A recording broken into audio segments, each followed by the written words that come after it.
नमस्ते बच्चों, आज हम आपको दो दोस्तों की कहानी सुना रहे हैं। आइए सुनते हैं ये कहानी। एक बार की बात है, एक जंगल में एक शेर रहता था। वह उस जंगल का राजा था। शेर की दोस्ती एक चीते के साथ थी।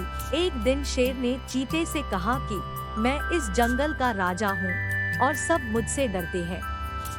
इस पर चीते ने कहा, वो सब तो ठीक है, लेकिन जैसे ही आपके सामने हाथी आते हैं, आपके होश उड़ जाते हैं, क्योंकि वे बहुत बड़े हैं और वो आपसे डरते भी नहीं हैं। यह बात शेर को अच्छी नहीं लगी। शेर ने चीते से कहा, तुम्हारी हिम्मत कैसे हुई मुझसे ऐसी बात करने की? चीते ने कहा, मैं तो आपका दोस्त हूँ। शेर ने कहा कि मैं तुमसे दोस्ती तोड़ता हूँ, अब तुम भी मुझे जंगल के और जानवरों की तरह सम्मान दोगे।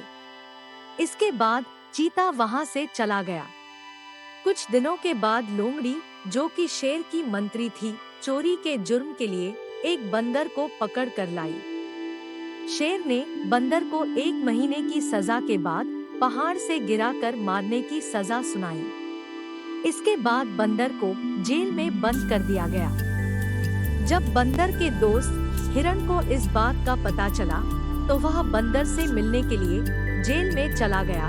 बंदर ने हिरण से बोला कि मैं मरने से पहले एक बार अपने घर वालों से मिलना चाहता हूँ। इसके बाद हिरण शेर के पास गया और बोला कि महाराज, कृपया बंदर को एक बार अपने घर वालों से मिलने के लिए छोड़ दीजिए। शेर बोला कि यदि वह भाग गया तो?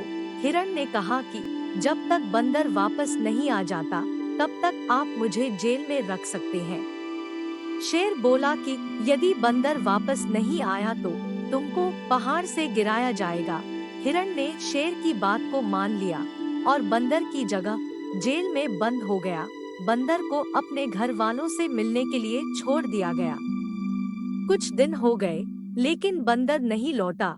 इसके बाद वह दिन भी आ गया जब बंदर को पहाड़ से गिराना था। शेर और मंत्री लोमड़ी हिरण को लेकर पहाड़ पर गए। उन्होंने कहा कि अब तुमको बंदर की जगह गिराया जाएगा। हिरण ने बहादुरी से बोला, ठीक है, मैं पहाड़ से गिरने के लिए तैयार हूँ।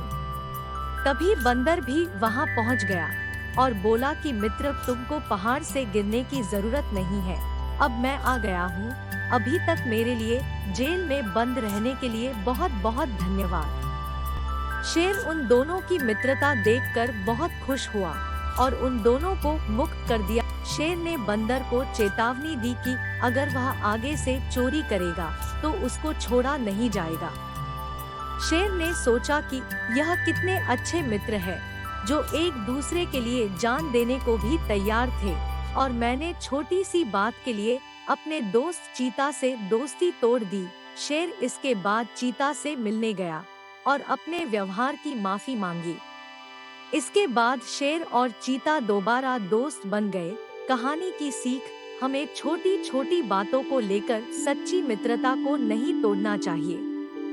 अगर आपको यह कहानी पसंद आई हो तो कृपया लाइक करें और अपने दोस्तों के साथ शेयर करें, और ऐसी ही मजेदार कहानियों के लिए हमारे चैनल को सब्सक्राइब करना न भूलें।